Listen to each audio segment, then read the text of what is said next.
Vote पड़ेंगे, दबके रहो थोड़े से, 15 तारीख को कलेक्टर की और एसपी की कुर्सी में वापस अपन ही बैठेंगे। भाई कैसे बैठोगे? राज तो इनका है। खीवसर की एक सीट से राज थोड़ी पलट जाएगा। सत्ता पलट रही है क्या? सत्ता तो बनी हुई है और राज यही रहेगा 4.25 साल तक। काम अपने को यहीं से निकालने हैं। और एक और आरोप लगाएंगे कि हमारे रेवत डांगा जी को जातिवाद के रूप में बांटना चाहेंगे। रेवत डांगा जी का मैं कहना चाहूंगी, किसान वर्ग के हैं, अपने समाज से आते हैं। किसी को 36 कौम का हमें सहयोग चाहिए जीतने के लिए। और अगर किसी के कोई बढ़त हो तो भाई उनके बट निकालने मत पहुंच जाना। भाई बड़ा आदमी है, 2 चुनाव लड़ने के, दूसरे चुनाव लड़ रहा, खर्चा भी होता है पहले चुनाव में।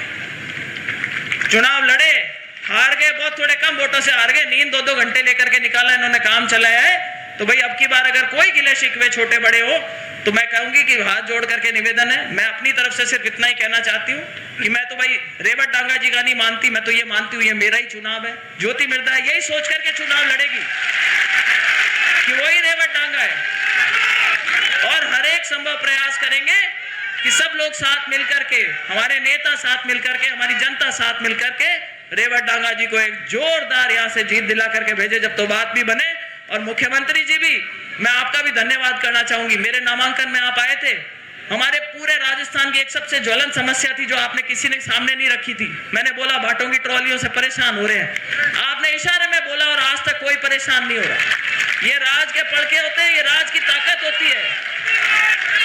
आज अगर हम कहें, आज हम बोले कि हमारे किसान भाइयों के जो मुआवजा मिलवाना है वो, उसके लिए मैं मुख्यमंत्री जी से निवेदन करूंगी कि आप प्रयास करें कि वो जल्दी मिले। यही वो नेताजी है जिन्होंने रेवत डांगा जी दुखी हो गए थे, पंचायत समिति के प्रधान थे, इनकी पार्टी के नेता थे और अपने सरपंचों का, बड़े नेताओं को कह के पेमेंट रुकवाया था।